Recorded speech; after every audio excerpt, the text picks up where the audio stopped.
kamay sa sahig. Ayan, hilahin pababa ang balikat. Pagkatapos, itaas ang puwet.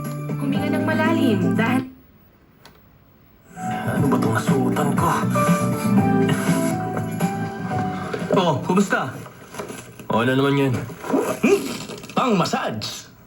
Pang-massage? Oo, namamagana kasi yung mga paa niya eh. Bali wala naman siyang hilutin.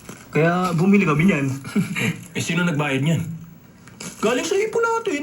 Ay, hindi ako makapaniwala. Pwede naman siyang hilutin ng mahina. Bakit gumastos pa kayo? Tsaka, tandaan nyo hindi na ako pupunta sa Lamas class. Hindi na, ayoko na.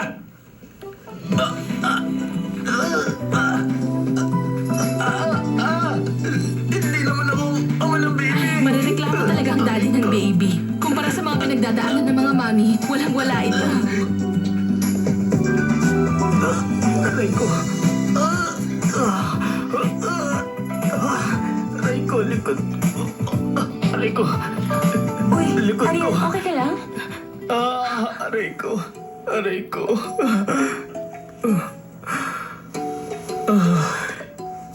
Hindi pala madaling maging isang ama.